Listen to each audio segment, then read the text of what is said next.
কেউ আছিস বাড়িতে?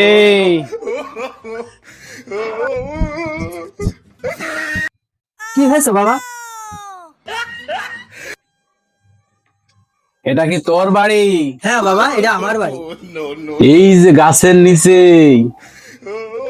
7 তুলা স্বর্ণ আছে, তোর তো রাজ কপাল রে বাবা। কি বাবা, তাই? তাহলে তো বড় লোক হয়ে যাবো। হ্যাঁ তা তো হলো বাবা, কিন্তু অনেক দূর থেকে ঘুরে ঘুরে তোর বাড়ি পর্যন্ত এসলাম। এই দুপুর বেলা দুটো খাবারের ব্যবস্থা কি হবে বাবা?